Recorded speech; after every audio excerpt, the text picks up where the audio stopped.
मैं मैं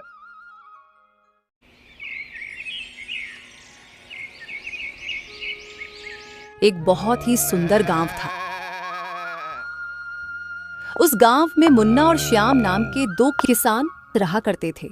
श्याम जहां पर एक लालची स्वभाव का व्यक्ति था, इस तरफ मुन्ना हर हाल में खुश रहने वाला व्यक्ति था। श्याम हमेशा अपने पड़ोसी मुन्ना से जलता था। अरे आखिर ये मुन्ना इतनी गरीबी में भी इतना खुश कैसे रहता है? उन दोनों का घर एक दूसरे के पास ही था और उन दोनों का खेत भी एक दूसरे के पास ही था। एक दिन गांव में बहुत तेज बारिश होती है। तेज बारिश को देखकर श्याम बोलता है, अरे अब तो मजा आने वाला है। मुन्ना की सारी फसल अब खराब हो जाएगी। मैं तो चाहता हूँ ये बारिश होती ही रहे।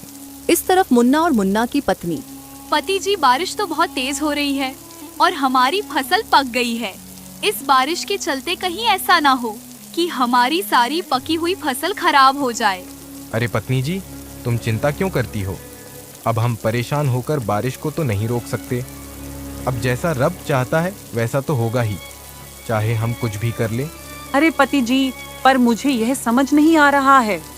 मुन्ना की खेती के पास तो हमारी भी खेती है। अगर उसकी फसल खराब हुई तो फसल तो अपनी भी खराब हो जाएगी। अरे पत्नी जी, मेरी फसल खराब होने दो। मैं तो यहाँ बाहर चोरी करके अपना खर्च चला लूंगा। पर मुन्ना तो इतना ईमानदार है कि वह कहीं चोरी भी नहीं करेगा और घर भूखा ही मारेगा। कुछ दिन बाद बारिश बंद हो जाती है, लेकिन बारिश की वजह से सभी गांव वालों की फसल नष्ट हो जाती है। मुन्ना अपनी नष्ट हुई फसल को देख रहा था और बहुत दुखी हो रहा था।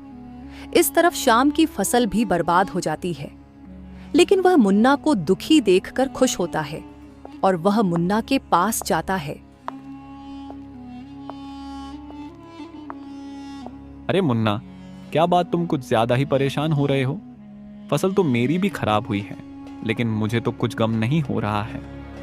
हाँ, तुम्हारे पास तो इस फसल के अलावा कुछ है ही नहीं। तुम तो अपना बचा हुआ कुछ धन भी किसी मजबूर को दे देते हो। अब तुम्हारे पास एक ही सहारा था, जो अब वह भी नहीं रहा। श्याम भाई, सब कुछ अपने कर्मों पर निर्भर है। अगर मेरे कर्म अच्छे हैं तो मेरे साथ अच्छा जरूर होगा।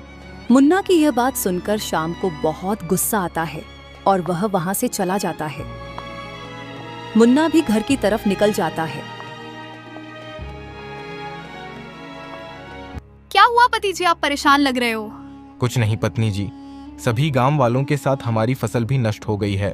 कोई बात नहीं पति जी, आप मेरे गहने ले जाइए और उनको बाजार में बेचकर फसल का बीज ले आइए और अपने खेत में अच्छे से फसल कीजिए।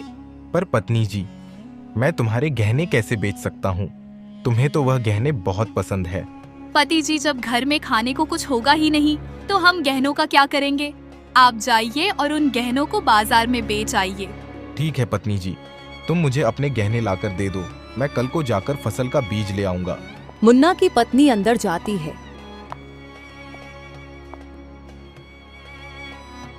और गहने लाती है।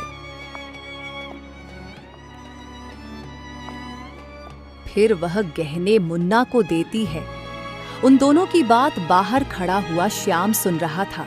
अरे ये मुन्ना तो फिर से फसल लगाने के जुगाड़ में है। मुझे इसके गहने चुराने होंगे, नहीं तो ये फिर से फसल लगा लेगा। श्याम जल्दी से अपनी पत्नी के पास जाता है। अरे पत्नी जी, मुन्ना अपने गहने बेचने जा रहा है और फसल के लिए बीज लेगा, जिससे वह फिर से फसल उगाएगा।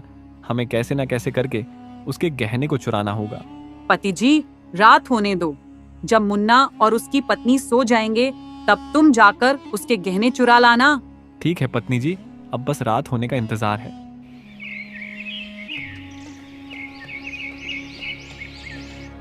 पत्नी जी, अब रात हो गई है। मैं जाता हूँ और मुन्ना के घर से उसके गहने चुरा कर लाता हूँ। फिर श्याम मुन्ना के घर की तरफ जाता है और उसके घर के अंदर घुस जाता है और उसके रखे गहने की पोटली उठा लेता है। फिर वो वहां से भाग जाता है। पत्नी जी ले आया, मुन्ना के सारे गहने में ले आया। वाह पति जी, आपका तो कोई जवाब नहीं। श्याम और उसकी पत्नी बहुत खुश होते हैं। सुबह होती है पति जी गहने कहाँ गए? क्या पत्नी जी, गहने तो यही रखे थे। देखो देखो, क्या पता गहने कहीं और रख दिए हो तुमने। नहीं पति जी, मैंने तो गहने यही रखे थे। लगता है कोई चोर हमारे गहने चुरा कर ले गया। क्या पत्नी जी, ऐसा कैसे हो सकता है? हाँ पति जी, हमारी एक उम्मीद थी, वह भी अब खत्म हो गई है। अब तो हमें भूखा ही मरना होगा। पत्नी जी, पता नहीं हमारे साथ इतना बुरा क्यों हो रहा है, लेकिन तुम फिक्र मत करो। मैं सेठ जी के पास जाकर कुछ पैसे उधार ले लूंगा और वहां से फसल का जुगाड़ करूंगा। पर पति जी, आपको पता है अगर हम सेठ जी का पैसा वापस नहीं कर पाए तो वह हमें घर से निकाल देगा। पत्नी जी, तुम्हारी बात ठीक है, पर इसके अलावा हमारे पास कोई चारा भी तो नहीं है। ठीक है पत्नी जी, अब मैं जाता हूं।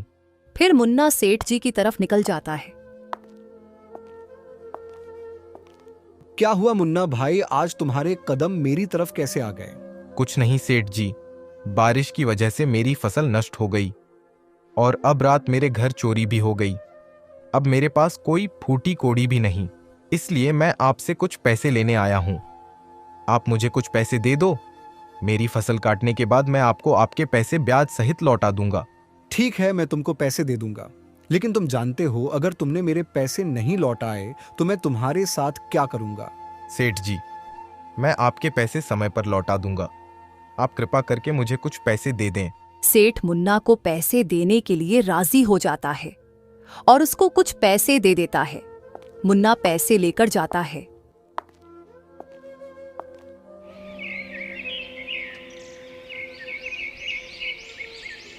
कुछ समय बाद मुन्ना फसल का बीज लाता है और अपने खेत में डाल देता है। फिर मुन्ना रोज अपनी फसल का बहुत अच्छे से ख्याल रखने लगा। अरे इस मुन्ना के गहने तो मैं चुरा लिए थे, लेकिन इसके पास फसल के बीज लाने के लिए पैसे कहाँ से आए? शाम मुन्ना के पास जाता है। अरे मुन्ना भाई, मैंने सुना है तुम्हारे घर चोरी हो गई थी, लेकिन अब तुम यह फसल कहाँ से लाए हो? हाँ भाई, मेरे घर चोरी हो गई थी और मेरे घर एक फूटी कोड़ी नहीं बची थी, तो मैं गांव के सेठ जी के पास गया और उनसे कुछ पैसे ले आया। मुन्ना, तुमको सेठ जी के बारे में पता है? अगर तुमने उनके पैसे नहीं दिए तो वह तुमको घर से बाहर निकाल देंगे। हाँ श्याम भाई, अब इसके अलावा मेरे पास कोई चारा भी तो नहीं था। शाम खुद से कहता है। अरे ये मुन्ना ने तो फिर से फसल लगा ली। अब मुझे कुछ और आइडिया लगाना होगा जो कि इसकी सारी फसल खराब हो जाए। क्या सोच रहे हो श्याम भाई? कुछ नहीं, ठीक है मुन्ना भाई, अब मैं चलता हूँ। श्याम वहां से चला जाता है। कुछ दिन बीत जाते हैं। मुन्ना की फसल बहुत अच्छी हो रही थी। पत्नी जी, मुन्ना की फसल पक चुकी है। हमें कुछ ना कुछ करके उसकी सारी फसल बेकार करनी होगी, नहीं तो मुन्ना हमसे ज्यादा अमीर हो जाएगा। पति जी, रात होने दो और तुम एक जहरीली दवाई मुन्ना के खेत में डालाना। फिर सुबह को मुन्ना की खेती खुद ही खराब हो जाएगी। वाह पत्नी जी, तुम्हारा दिमाग तो बहुत ही ज्यादा तेज है। मुन्ना अपने खेत से घर की तरफ आ जाता है। रात हो जाती है। श्याम मुन्ना की खेत में जहरीली दवाई डाल देता है और घर आ जाता है। पत्नी जी, अब सुबह को मुन्ना की सारी फसल खराब हो जाएगी, जिससे कि गांव के सेठ जी उसे घर से बाहर निकाल देंगे, क्योंकि मुन्ना ने फसल काटने के बाद उनका पैसा वापस करने को बोला था। अब फसल तो बेकार हो गई तो मुन्ना पैसा कैसे चुकाएगा? श्याम और उसकी पत्नी बहुत खुश होते हैं। सुबह हो जाती है। रोज की तरह मुन्ना खेत पर जाता है, पर जैसे ही वह खेत को देखता है, उसकी सारी फसल नष्ट हो चुकी थी। अरे अरे, यह क्या हो गया? कल रात तो मेरी फसल बहुत ही अच्छी थी, लेकिन अब मेरी फसल को क्या हो गया लगता है? मेरी फसल में किसी ने जहरीली दवाई डाल दी है, क्योंकि इतनी जल्दी फसल कैसे खराब हो सकती है? मुन्ना बहुत दुखी होता है। या रब, यह मेरे साथ क्या हो रहा है? मुन्ना अब हिम्मत हार चुका था, क्योंकि अब उसके पास दूर दूर तक कुछ नहीं था। तभी उसे एक जानवर की आवाज आती है। अरे यह किस जानवर की आवाज आ रही है? लगता है कोई जानवर मुसीबत में है, मुझे जाकर देखना होगा। मुन्ना उस आवाज की तरफ और वह भेड़िया बोलता है। तुम मुझे बहुत भले आदमी लगे, तुमने अपनी जान की फिक्र ना करते हुए भी मेरी मदद की और मेरे पैर से वह कांटा निकाला।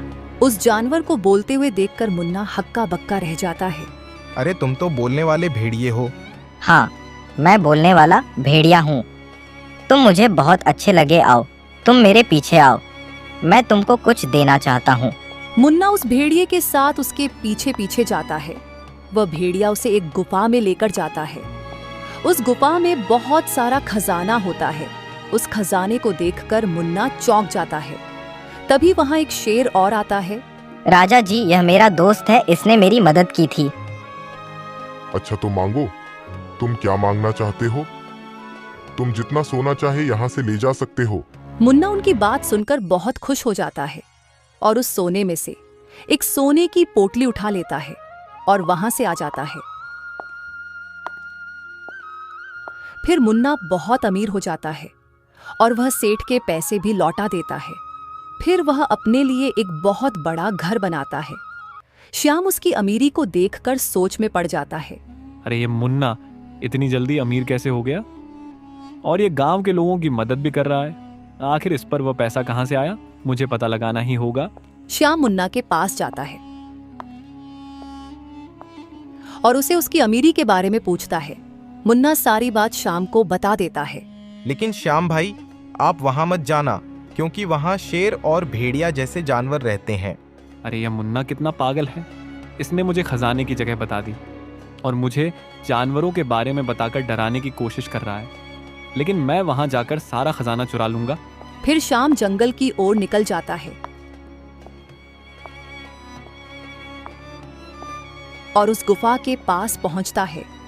वह उस गुफा के अंदर जाता है और वहां से सोने की पोटली उठता है। तभी राजा शेर उस पर हमला कर देता है और उसे जान से पास आता है। भाभी जी, यह बहुत बुरा हुआ। मैंने शाम से मना किया था कि वह उस गुफा के पास न जाए, पर उसने मेरी बात नहीं मानी। भाभी जी, अब मैं शाम को वापस तो नहीं ला सकता, लेकिन अपना फर्ज जरूर अदा कर सकता हूँ। मुन्ना शाम की पत्नी को कुछ धन देता है। शाम की पत्नी अपनी गलती से बहुत शर्मिंदा होती है कि उसने मुन्ना के साथ कितना गलत किया, लेकिन मुन्ना हमेशा उनके बारे में अच्छा ही सोचता रहा। फिर मुन्ना हंसी खुशी रहने लग जाता है और दूसरों की मदद भी करता है। प्यारे दोस्तों, हमें कभी किसी की तरक्की से नहीं जलना चाहिए और हमेशा खुद ही मेहनत करनी चाहिए। प्यारे दोस्तों, इस कहानी को लाइक, कमेंट और चैनल को सब्सक्राइब करना बिल्कुल ना भूलें।